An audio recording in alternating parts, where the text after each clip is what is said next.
Hello, I'm Suzie. And I'm Ryan. And we are the founders of the global award-winning Showband Aston Band. We are a husband and wife team, and we thought it might be nice for you guys to get to know us a little better. We hope you enjoy. Okay. It's been a while, I forgot how to start these things. It's like this. We are live. We're live. Aston Band podcast, episode 5 of season 1. Yeah. We were just discussing actually, is this the end of season 5? Is a nice number. Is it the end of season 1 and then season 2 could be like a different little flavour? What do you think? I don't know. I mean, I'm just grateful that we're here managing to do a podcast right here and now, and that's all I can think about. Let's not worry about tomorrow, Ryan. Apologies to the regular listeners. Or both of you. We are being extremely busy, as is always the way. Yeah, this feels like a luxury to do this. This feels like for leisure and fun, doesn't it? So this gets put on the back burner, but hopefully we'll get into the swing of it and be able to do more soon. Yeah. So what do we want to talk about today, Suzie? Well, we've got lots, haven't we? Because we've been away from the scene, the podcasting scene, for a while. So, I suppose we could start with some of the gigs that we've been doing lately. We've done a couple here in the UK that I've very much enjoyed, and one we can't talk about. Yeah, one we can't. Another NDA situation. It was great, actually, wasn't it, that one? But let's not even touch on that. Yeah, but we did do a lovely one in a venue that we have worked quite a lot in the past called Headsaw House. That was a good one. It was a good one. Such a fun crowd. They were just like quite a young couple. Young crowd. Yeah. Very young couple, actually. But we actually, I've got something we could talk about because we took a video from that that went viral.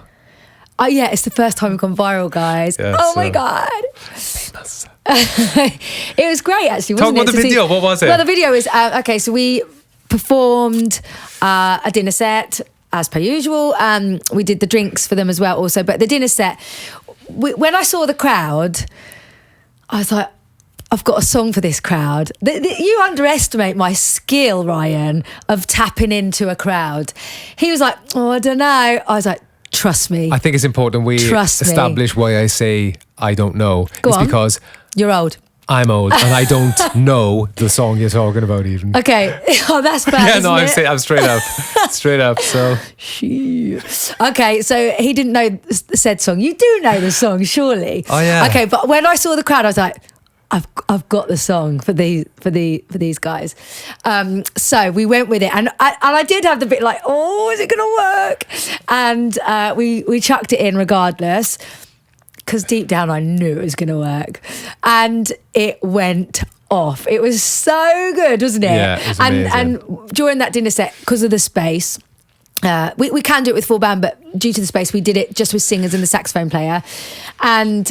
Ryan was there, like in the background. I said, just capture it.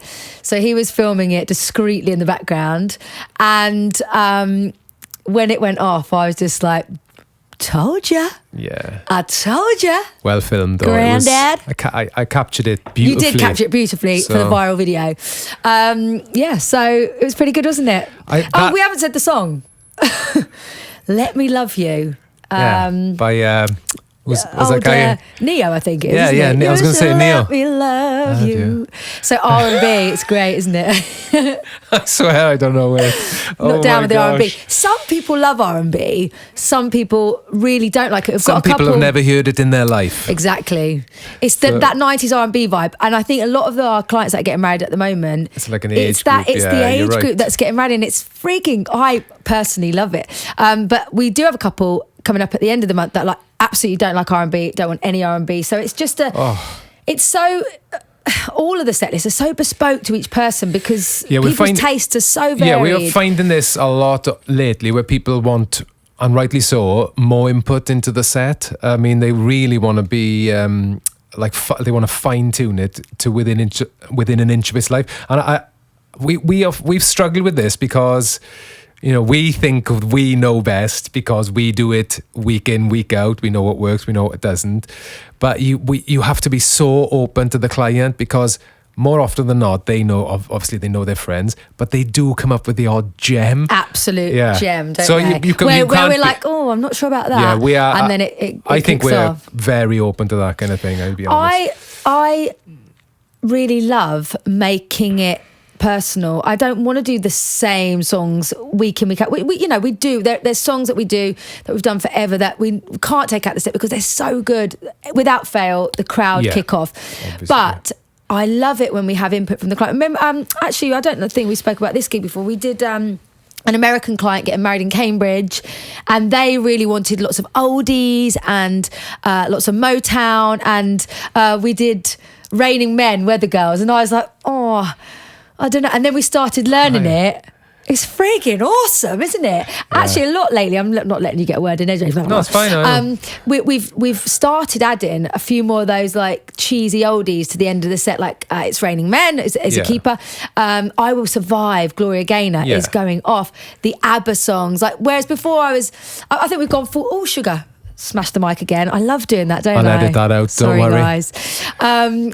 Pro, where like you go full circle. When we first started the band, our niche was all the modern stuff because not many bands were doing it. But now, everyone's doing that kind of thing. So we're sort of leaning towards the classics again a little bit at the moment. We've got all the good pop stuff, the chart stuff that's in there, but they don't last a minute, do they? I mean, ultimately, though, you have to be. You just simply have to be guided by what makes the party kick off. By the vibe. No, I just think you can't be precious about it. You can't be indulgent. Or indulgent. For sure. No, absolutely. I mean, that's something we definitely aren't. I think if the crowd love it, I'm all in. Yeah. Although we do try and put a twist on those older tunes. Oh yeah, we make them our own, don't we? Yes, we do. We put our spin on them, but yeah. Anyway, we're absolutely rambling here. What was the point of this conversation? Actually, don't. There was loads of good stuff about that wedding, which you should share because I think it's valuable. It's about the American wedding or about Headsaw? Headsaw. The American wedding. Oh my God. Just the whole vibe of the early part of that day, you should speak about. But do you remember this about the American wedding, which I personally haven't seen done before? Go on. Do you remember? No. Well, you will in a minute. The couple got rid of everyone at the end of the night. Oh, this is something new. This is a tip for anyone getting married now. You've got to do this. Exclusive. Check this out. In fact, we should save this as a tip for the end of this podcast. Stay tuned. Don't forget then. Okay, stay tuned. You have to listen to the end now to get that tip. Oh my God. I believe that's called a teaser. Teaser. In the game, so. Yeah. Cliffhanger. Yeah. So, okay. So we'll come back to that because it's great. Gorgeous, fabulous venue, beautiful, in Tatler magazine, all that malarkey. The couple were from Dubai. They're a British couple living in Dubai, so they're very glamorous, very cool, young crowd. And then we did our acoustic set outside in the sunshine, which was beautiful. We had acoustic guitar and singer, which really sets just a beautiful like ambience where people are having their drinks and things. We bumped into one of the guests, was a long-standing agent that we work with in Dubai. An absolute legend. This guy kept staring at me and I was like, God, I've still got it, guys. I must be looking hot today. No, but I kept looking at him thinking, I know him. But his name is Gonzalo. Big shout out to Gonzalo. Now, Gonzalo and I have worked together for years, but I've never actually met face to face. We always are on WhatsApp for years and email. And I could see this guy staring at me and he came over and went, are you Suzie? And I was like, yeah. He's famous. Like, I thought, do you want my autograph? He was like, it's Gonzalo. I couldn't, but it absolutely made my day to meet Gonzalo face to face. He was such he was the life and soul of the party, actually, wasn't he? But it was just like, what a small world. And it turns out that Gonzalo's wife... If you are watching, Gonzalo, hello. Hey, Gonzalo, the legend. Gonzalo's wife worked with the bride. I mean, what are the chances? Amazing. And we didn't connect the dots, and it blew my mind. And wasn't the reason that we got booked either. It was nothing to do with that, was it? No, I don't think so. But I love those little moments in life. Yeah, it was awesome. Yeah, it was incredible. And then our sax player Nate, as guests entered the wedding breakfast room. Why is it called wedding breakfast? I know why, but it's weird, isn't it? The dinner part. he was playing the sax, and all the guests were coming in, and then the bridesmaids had this big moment, didn't they? And But it wasn't sax, like chill, just like it was like Ibiza absolutely house sax, like ramping up the energy, wasn't it? Absolutely bouncing, wasn't it? Bouncing. I think that is a Welshie thing as well. Kicking off. Yeah. Bouncing. I wonder if I think we've got some. Oh yeah, we have got footage. I'll post some links to some of the footage because it's worth a look. Yeah, it was really. But what, like even that, like how you want to talk about setting a tone for your wedding? Yeah. Like instead of just it being all, just like this, like prim and proper thing, it was just like from the word go. Yeah. Just a massive energy, party. so much energy. Amazing. And people of all ages, when you say like Ibiza house and you think, oh, maybe, the older guests are like, they were worse than anyone, weren't they? They were having such a ball. It's so incredible. I definitely think that's worth thinking about if you are getting married. Don't forget about dinner entertainment. It adds so much to the day, doesn't it? It's really just vibrant and fun and sets the tone for sure. And then the party there, and Gonzalo was giving me tips I was on the decks there, and Gonzalo's a bit of a DJ as well. He said, try this song, and I was like, yeah. It was a Michael Jackson tune. What was it? Don't Stop Till You Get Enough, I think. And it was just amazing. For those who don't know, Suze does fancy herself as a little bit of a DJ. Okay, I love DJs. I love DJs, don't I, Rye? Yeah. I mean, it's been a long time since we've been out to a club enjoying a DJ. I get to see some occasionally when we're on our events, but during lockdown, that was one of my... I look a bit similar to one of them. Which one? Guetta. Do you? Fat boy. Slim. Actually, that's a good story as well, talking of old fatty. Go on. Remember when this is one of my favourite gigs ever, actually. You were playing with the Lighthouse family. Oh. Name drop. Clang. And in Dubai, even more showbiz. Clang. And we took the kids with us. Do you remember this? I do remember this. And so you were on first, I think, and then Fatboy Slim was on after you. Yeah, he was headlining the whole thing, wasn't he? Yeah, Lighthouse family were incredible, obviously. And then our friend who I've spoken about in a previous episode, I'm sure, Jace the Ace, getting shout out galore here, isn't he? Yeah. Brought sushi backstage, and Fatboy Slim was there, and all the Lighthouse family gang were there, and it was incredible.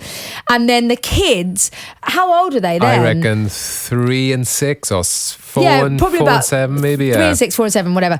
We were... And my best friend from school, who lives out in Dubai, was there with us as well. It was just like all of my favourites there. And then they were absolutely raving, our 2 babies, to Fatboy Slim, raving.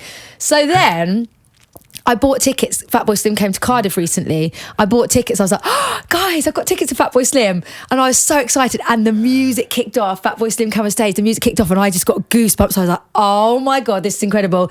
And then 2 seconds in, my little boy was like, I want to go. Just freaked him out. Get him some headphones. We were putting headphones on him. He was like, no. So then I ended up sat in the car with him while you raved. I just stayed and raved all night, to be honest. It was amazing. Our daughter. Yeah. So, yeah, it is. I can imagine, though, it's an assault on the senses, the old Fatboy Slim, if you're too young to really be able to take it all in. Do you know, I just love a DJ so much. But yeah, that was my thing. During lockdown, what I was adamant I was going to do was learn how to DJ properly. I DJ a little. I've got a cheat software, giving the game away here, but I just love it. I love reading the crowd. I love lining up the next song and the thrill of like, are they going to like it? Yeah, you are good at it, in fairness. It's exciting. I love it. But I didn't do that during lockdown. I mostly just drank Whispering Angel in the garden and got a bit chubby. Yeah. So, yeah. What are you going to do? That was good too. Yeah. I mean, and if we did it all over again? Yeah, I had no regrets. Whispering Angel. Yeah. Thank you. Yeah. So that wedding, do we? Is that it? Oh, that day went. There was nothing. It was just a great wedding, wasn't it? All the boys in black tie, all the girls glamorous. I very much enjoyed it. And then we won't talk about the other wedding because not allowed. But it was fabulous. That's all we'll say. Can we talk about what you've just been doing? Actually. Oh yeah! Oh my goodness! Susie's been, she's just like she's a host now. She's a presenter. an auctioneer. Well, Holly's just left. I was this morning, thinking that hasn't she? actually. Yeah. So if anyone's watching from this morning, Any producers out there? no, well, doing this kind of thing, like us chatting or being in front of a camera, when really, if push came to shove, we could do it again, or we could have it scripted, or there could be an autocue. There's not, but this is much more relaxed. But the other day, a friend of ours asked if I could host an event in London, and it's for a charity event for Vow for Girls, which, if you don't know about Vow for Girls, please check it out. We'll put the link in the show notes. That's what you call it, isn't it? Vow for Girls is an amazing charity. I won't go into it now, but all the notes will be there, so please check it out. And I said yes, of course, because I like to say yes to opportunities. I think that's a good way to be. Yeah, I think it's important to just try and get out of your comfort zone, isn't it? Even if it is. Yeah. I just don't think you realise just how out of your comfort. Yeah, I didn't realise quite how out of my comfort zone it was. So it was a day before the event, and it was a scripted kind of welcome to the audience, and it's an audience of peers as well. So all people that I respect and sort of know, and there was someone that I wasn't expected to be there, who's Ryan's friend. No, I just thought you said an audience appears. An audience appears. Magic show. I want to talk about the script first of all, because Suzie didn't have an autocue, and they sent you the script the night before. Suze read it twice, and it was really complicated with places, universities people had been to, and it was really detailed, difficult names. Suzie learnt it within about 10 minutes. I don't know about that. I've no idea how you do that. I wonder if it comes from learning songs as well. It's the same sort of thing, isn't it? Learning songs, or when I used to learn scripts when I was back in the acting days, in the olden days. I when could I not did do theatre that stuff. if my life depended on it. Everyone's got different brains, haven't they? I mean, I couldn't play the drums. The thought of playing the drums for me, you know that cringy feeling, like if you think about chewing cotton wool, or it goes through me when I think about what you do, and you have to bash one arm that side and that, and the foot, and It's good to know that. Give me the heebie-jeebies. Is it me that makes you feel like you're chewing? Actually, it could be the. We talked about that, haven't we? I feel I've got so much to talk about today, because now we're. Slow down. I'm producing you. Slow down, Suze. Take a breath. Well, I want to talk about Vinny playing the drums as well. On to that. We'll go back to that in a sec. So Suzie learnt this script after reading it twice, and then she had to get up first thing in the morning, go to London for this thing. Oh, did I tell you this? David Williams was on my train. I didn't tell you that, did I? Not bothered. What does that even mean? I don't know. I just saw David Williams. Hi, Dave. Celeb spotting on the. Is this just an excuse to at him in the? Yeah, give us a share, Dave. Yeah, I do like him. I just forgot to tell you. I just reminded myself of that. Anyway, semi-length script in a. It was like a courtroom, wasn't it? So it already felt a bit judgy. It wasn't like a courtroom. It was a courtroom because it was a debate, and anyway, I was there, and they were like, "Go," and I just did it, and it was like an out-of-body experience. That's the only way I could explain. And I felt like, we've just been watching a great show called The Morning Show. That's brilliant. Get it in the show notes. And there was a scene in it yesterday where everything slowed down, and the anchor was in a pickle, and I said to Wright, that's exactly how I felt. It was like an out-of-body experience. I was obviously a little bit nervous. I was at home, and I dropped in a little text saying, how did it go? Nothing. Dropped in, are you okay? Is everything okay? Is it going okay? Nothing. And then I text again, is everything all right? And she just put, horrible. It was horrible. One word, just horrible. So then I phoned Suze. I was like, what's going on? She's like, I'm hiding. I hid. Honestly, I hid. But I can't tell you, I sat back down. After I'd done the welcome, there was the whole debate happening. I sat there, and I wish I'd have kept my Apple Watch on, because my heart felt like it was going to pop out of my chest, and I can't exaggerate that enough. I literally felt like I was going to have a heart attack, and it was just bursting out of my chest. It was I eventually found my cool, and then afterwards I couldn't look at anyone. I ran away and hid, and then I seen they'd posted a video on social media, and I looked back, and the way that I felt it had gone, it wasn't that bad. It was actually okay. And the next text said, "Have you seen the stories? Smashed it. I'm going out. I'm back." No, but honestly, I just think the reason we should talk about this is because sometimes you look at other people and you think, wow, that's really great, and they're so confident and they're doing great. I'm not saying that's what you think about me, but I know that in the room we were speaking about imposter syndrome or, just social media and seeing everyone else smashing it and feeling like you're not. But sometimes behind the scenes, as much as if you've seen that video, you'd think, oh, she's very confident. It was good, and it was okay. But honestly, The swan. I'm shitting my pants, yeah, if I'm being honest. The swan, isn't it? The swan, yeah. So the moral of the story is, guys, we're getting all moral now. We're teaching lessons and preaching. But how does the saying go? Feel the fear and do it anyway. And honestly, I haven't felt so... We just made that up. I've never heard of that. What is it? You need to feel the fear. Feel the fear and do it anyway. You need to I haven't made it up. That's the thing, isn't it, guys? Comment. You need to read some more self-development books. Feel the fear. Feel the fear and do it anyway. Because honestly, shut up. Because honestly, that heart rate thing was actually adrenaline and excitement and exhilaration. So now I want to do it again. So Holly, I know you've gone. If anyone's watching from this morning, I'm in. And also there's auto cue there, so that's piece of cake. And then I could be show producer. No, I mean Philip Schofield. I could be the Philip Schofield of that setup. Ooh, Grace. Nah, let's not go there. So yeah, it was good actually. And then back to our little boys started playing the drums, which is loud. Oh yes. This is, I don't know if people know this. His name is, are we allowed to say his name? Yeah, Vinny. Yeah, Vinny. But we kind of, my favourite drummer is called Vinny. And we didn't name him after him because that's weird. But when we came across the name, we liked the name. And in my head, I was like, oh yeah, it's the same name One of my favourite drummers. As my favourite drummer. So, and we went with it.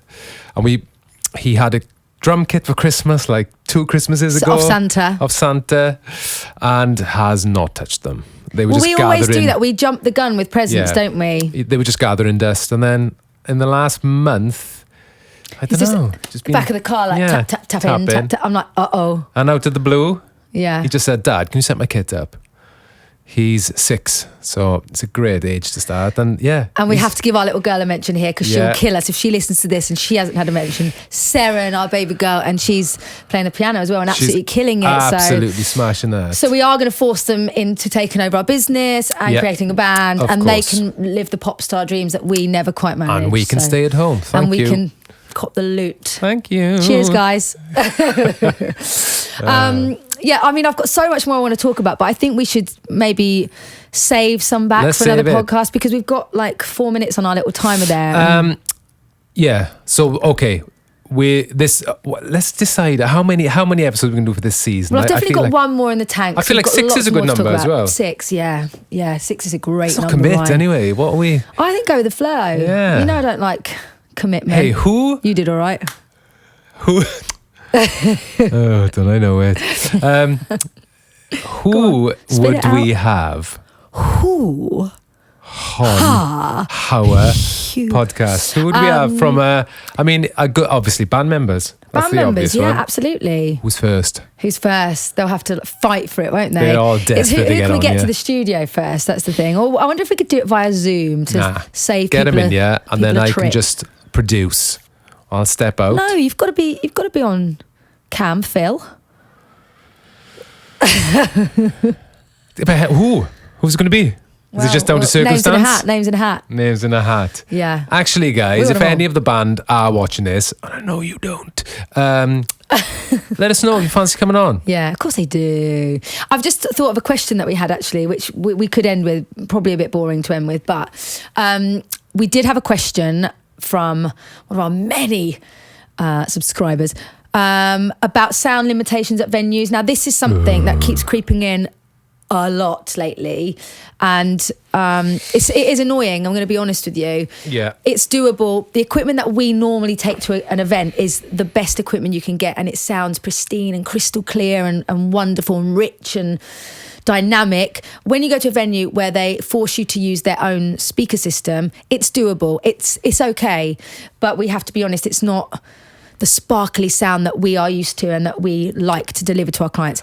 That said, I guess the message here is that we can do it, and we can do it to the best of our ability, because we would have a sound engineer with us. We can use electric drums. All of these things allow us to keep the stage volume quite low, so that when they use these systems, they can use them to their best ability. So if anyone's like thinking of booking a band and they're umming and ahhing because there are sound limitations, I think firstly, always ask your venue as well if there are sound limitations, because if live music is important to you, and it should be, then maybe you don't want to choose a venue that has got strict sound limitations.